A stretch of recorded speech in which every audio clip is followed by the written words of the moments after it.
Hey guys, what's up? Tolbert here, coming at you with the video for 427 last week in April, which is pretty exciting.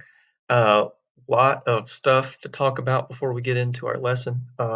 There was an announcement. I think I got to talk about it before, where there's a multi-phase plan.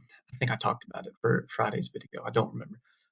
Either way, the governor established a three-phase plan for us to get back into the swing of things. And when I saw that, I pretty much saw this coming. And for us on Friday afternoon, we got information that we will in fact not be returning to school for the remainder of the school year, which I'm bummed about, truly. Um, yeah, I miss you guys. I miss being in the classroom.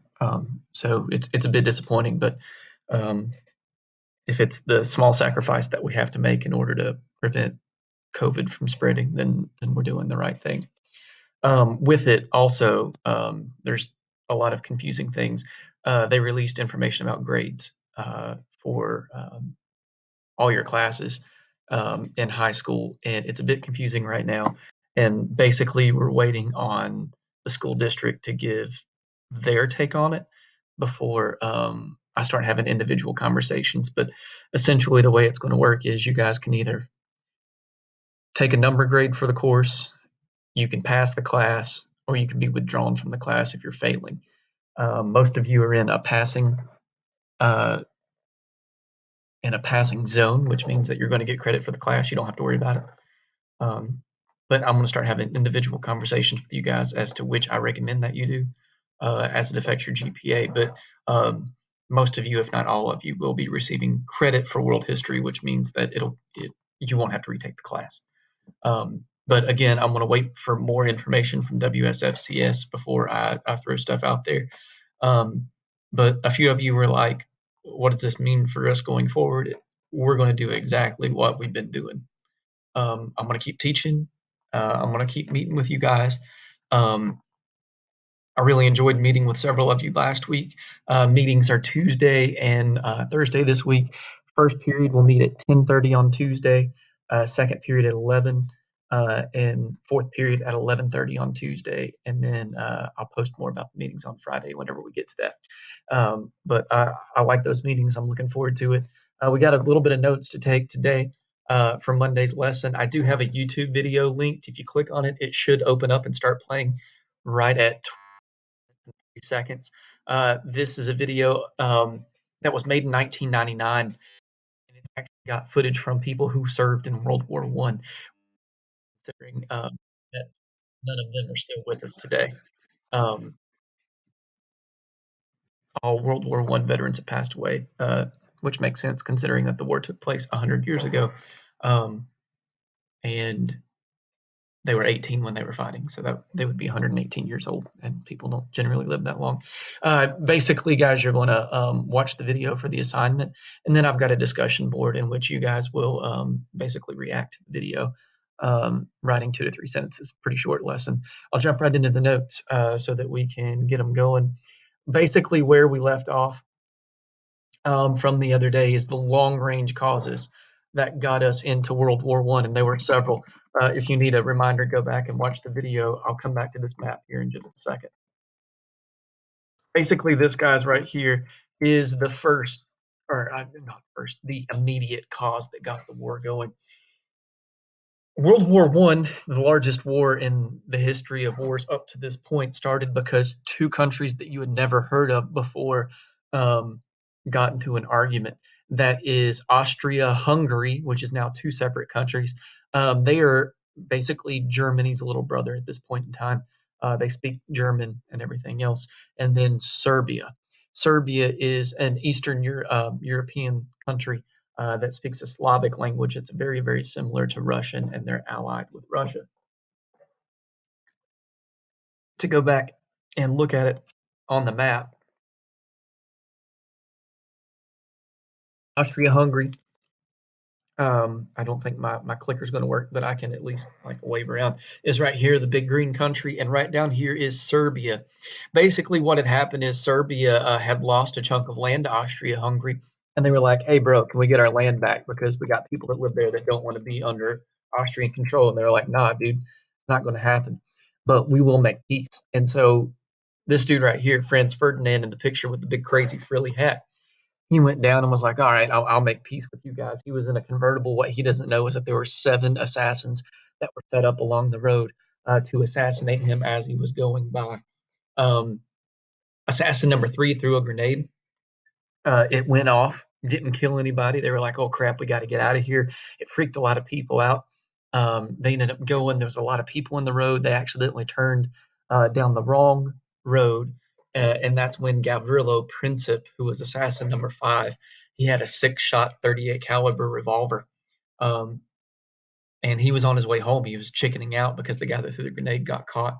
Uh, when the guy he was supposed to kill just ended up on the road he was on, he pulled out the 38 revolver. He shot Franz Ferdinand in the chest 4 times. He shot his wife Sophia in the chest twice. Both of them died. That started World War One. But here's the way the alliances went. Let me go back to the map. So at this point in time, Serbia is the bad guy because they just killed the prince who had done nothing wrong. And so Austria Hungary declares war on Serbia. Well, Russia is Serbia's little brother. So Russia declares war on Austria Hungary. Germany is Austria Hungary's big brother. And so Germany declares war on Russia. And that gets things going. Now, everybody over here wasn't involved in the war yet until this happened. Germany is the good guy in the beginning of the war because they're just defending themselves. They're defending their little brother Austria-Hungary, whose leader got killed for like a really crappy reason. So why did we being the United States, fight against Germany? And that's because Germany did a big oh no.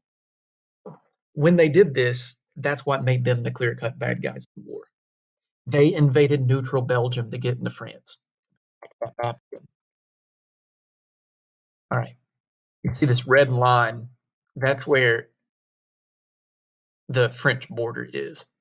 There's a reason why Germany didn't attack France right down here where their borders meet. And that's because that's where the Alps are, which is a huge mountain chain. And they didn't want to take a bunch of soldiers over that. Up here, it's flat land, right? There's this little country right here called Belgium. Belgium's neutral. They don't fight in wars, right? They're a small country. They're all about peace. The only thing they care about is Belgian waffles and Belgian chocolate. Like they make that and that's it. They're the little brother, the little brother that nobody should mess with. But all of a sudden, a fight broke out, and Germany swung a wild punch, and they ended up hitting the 4-year-old little brother of France and Great Britain. Right? That's what makes Germany the bad guy. You don't invade a neutral country to get into France. France declares war, England declares war, Germany's the clear cut bad guy, and that gets World War One going, where basically they start fighting in France. But France is very flat with not a lot of trees. Now they got machine guns, and basically they get to a point, guys, in which a stalemate develops, which means that nobody's moving really one way either way. And a lot of that's going to be because a lot of this new technology. And that's where trench warfare begins. Basically, because they didn't want to stand up against one another and machine gun fire, they dug trenches down into the ground to defend themselves. And there was a space in between the trenches called no man's land. It was called no man's land because no man was left there alive and no man wanted to be there. There were landmines in no man's land. There were barbed wire. There was poisonous gas. There were dead bodies. And basically, what would happen is you would get up on one side of the trench. They would make a call called over the top. They would blow a whistle. You would get out of your trench. You would run through no man's land with machine guns and all those things being fired at you. Best case scenario, you get into the opponent's trench. You jump down in it. You stab them to death. They get out and they run to their next trench. And then tomorrow you do the same thing all over again. It could be that you move forward one trench one day, and 2 days later you're back in the same trench you were in. There was one battle, the Battle of Verdun. Guys, it lasted 11 months, and no side moved more than a mile in either direction. Imagine being at Walkertown and fighting to the sheets, and you're stuck between the sheets and Walkertown for 11 months. And oh, yeah, by the way, there's 750,000 dead bodies. Craziness. This is what some of the trenches look like. This one's way more shallow, where this one's way more deep, but still, you get shot, you get killed, you fall down in there. you're in there. You can't get the dead body out. There's tons of rats and everything else. There's a picture of no man's land and troops going through it. Guys, it rains a lot in France and your feet get wet. You've only got one pair of socks. So guess what happens? You get trench foot. Oh yeah, I threw that picture up there at you. This guy does not have toes here anymore. That is bone that you can see. These have basically they've rotted off. And down here at the bottom, that's bone, right? And so if you don't get stabbed or you don't inhale poisonous gas or you don't get shot, your feet can have this happen to it, right? So on top of that, poisonous gas. Guys, for dropping poisonous gas, you got two choices. You can stay inside your trench and breathe the poisonous gas because these two dudes right here, they're British soldiers that are lucky enough to have gas masks. They didn't have enough of them. So either you stay in your trench and you breathe in poisonous gas, which, oh yeah, by the way, in the beginning smells good, so that you want to smell it, the chlorine and the mustard gas. Chlorine gas was supposedly smelled like fresh cut grass, and mustard gas smelled like it was made from mustard seed. It's smelled like a cookout, and like you're in a battlefield. You're like, oh, that smells good. And the next thing you know, your eyes like you're losing vision. You're inhaling the stuff, and it's eating holes in your lungs, and you're dying, right? All of these guys right here, you have to think these soldiers are somewhere between the ages of 18 and 21. Every single one of them are blind, permanently blind for the rest of their life. They're being taken off the front line by holding the shoulder of the person in front of them. Like World War One sucks. It's not a glory-filled war in which you're like Rambo when you're running through and like Captain America's going. No, you're sitting in the trench all day long waiting to die. It's really, really, really unfortunate. I'll keep going from there just to keep the video short and everything else. Um, so that's it for Monday. Watch that video. Um, do the discussion post. Um, I'll send you guys an invite for the Microsoft Teams meeting. Um, if you don't know how to get in, feel free to reach out to me, but also reach out to your classmates because several of them got in and didn't have a problem getting in. All right. So just let me know from there. And I hope everybody has a fantastic Monday. And I'll see you guys on Tuesday.